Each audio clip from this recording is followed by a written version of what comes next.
매일 성경과 함께하는 오늘의 큐티 시간입니다. 11월 10일 오늘의 말씀은 디모데전서 6장 3절에서 10절입니다.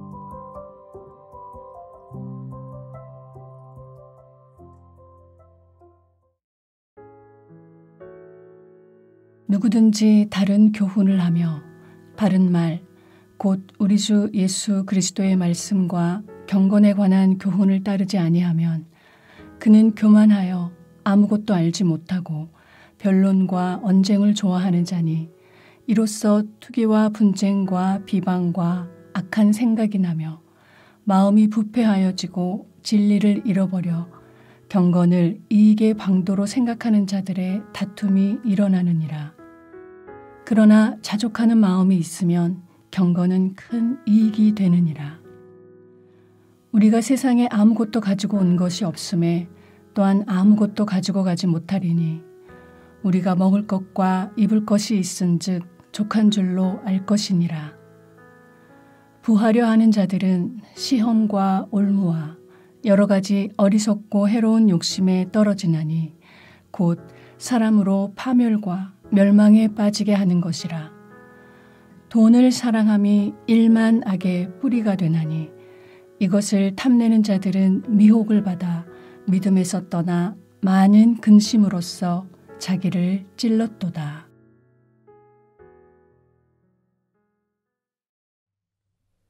(2024년 11월 10일) 오늘 우리에게 주시는 하나님의 말씀은 디모데전서 6장 3절에서 10절 말씀입니다.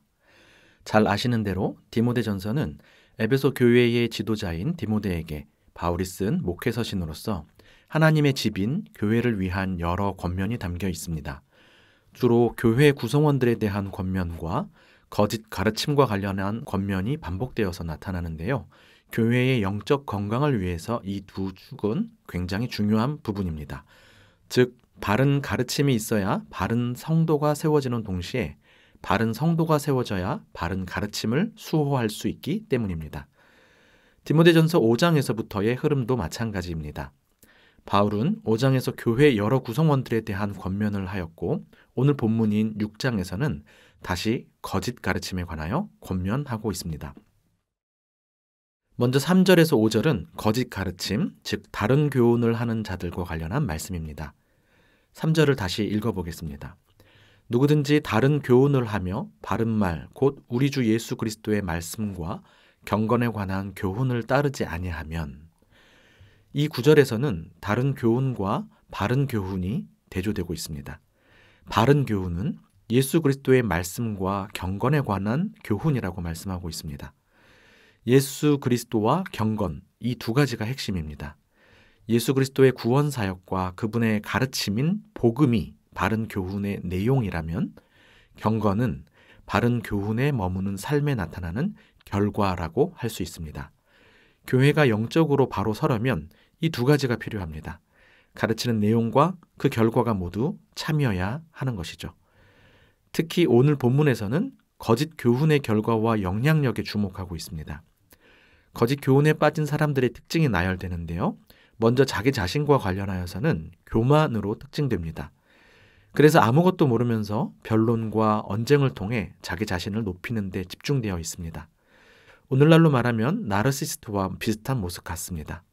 그들은 과도한 자기 사랑으로 타인의 칭찬과 인정을 갈구하며 동시에 공감 능력이 부족하여서 관계에서 많은 어려움을 일으킵니다.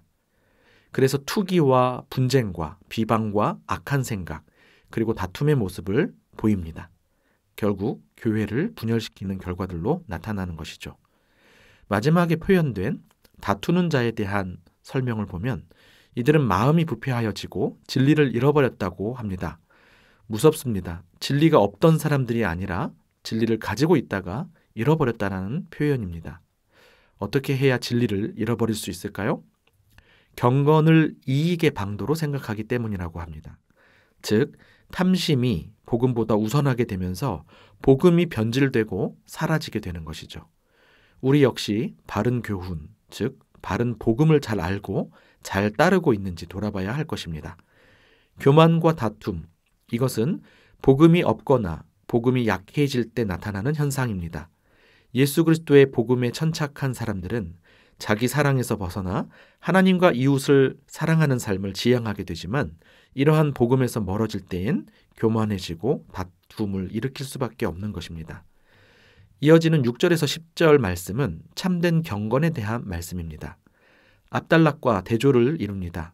즉 다른 교훈을 따르는 자들은 경건을 이익의 방대로 삼을 뿐 경건의 능력을 잃어버린 반면 바른 교훈을 따르는 자들은 참 경건의 모습이 나타나는 것입니다. 특히 5절에서 6절로의 연결이 의미심장합니다. 5절에서 경건을 이익의 방도로 생각하는 자에 대해서 말했는데 6절에서도 경건과 이익이라는 단어가 같이 사용됩니다. 6절을 헬라어 어순대로 직역하면 큰 이익은 자족하는 경건이다 라고 할 수 있습니다. 거짓 교훈을 가르치는 사람들은 경제적 이익을 위해 경건의 모양만 낸 사람들이지만 경제적 이익보다 더 큰 이익이 있다는 것입니다.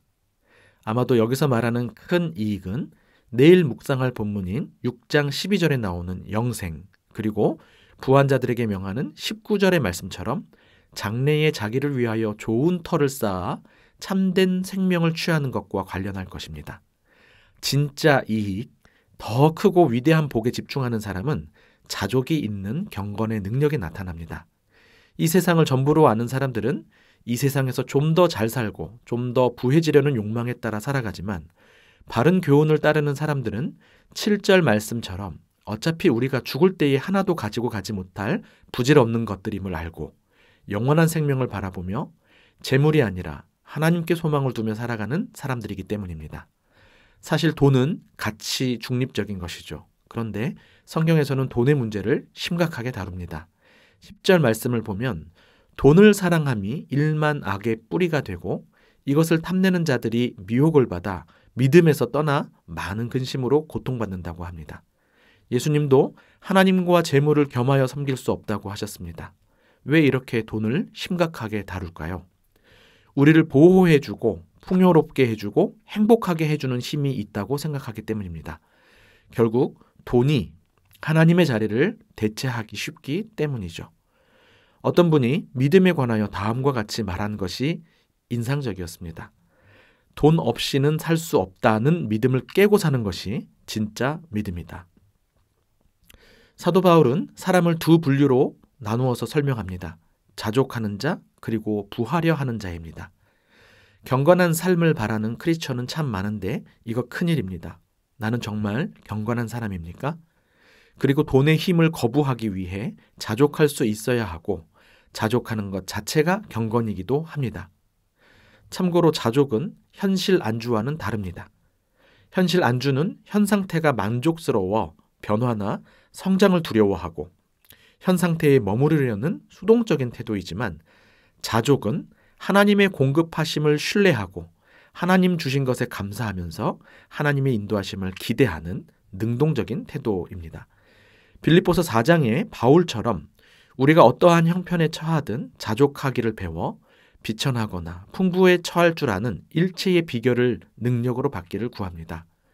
개인적으로 매우 가난했던 청소년 또 청년 시절에 레위인에게 하나님이 기업이 되어주신다는 말씀이 그렇게 위로가 될 수 없었습니다. 그런데 종종 말씀 사역이 생계 수단이 되거나 사람들의 인정으로 위로를 삼으려 할 때가 있는 듯 여겨져서 부끄럽고 두려워집니다. 목사를 먹사라고 부르고 주 예수 그리스도를 예수 주식회사라고 부르는 세간의 조롱이 참 뼈아픕니다. 예수를 팔아 자기 이익을 구한 가룟 유다는 2000년 전에만 있지 않을 것입니다.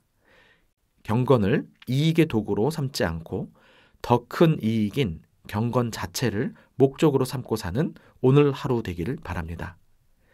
기도하겠습니다. 하나님 아버지, 우리에게 말씀을 통해 바른 진리를 알게 하심을 감사합니다. 그러나 하나님, 이 알미 우리의 삶이 되는 것이 참 어려운 것 같습니다. 그 중심에 돈과 탐심이 있음을 알려주신 주님, 돈보다 더 중요하고 더 가치 있고 더 위대한 하나님 나라의 기업을 욕망하는 사람이 되고 싶습니다. 다시금 복음이 우리의 정체성이 되게 하시고 그로 인해 우리의 삶의 방향성이 자기 사랑을 벗어나 하나님과 이웃을 사랑하는 삶으로 나아가게 하여 주옵소서.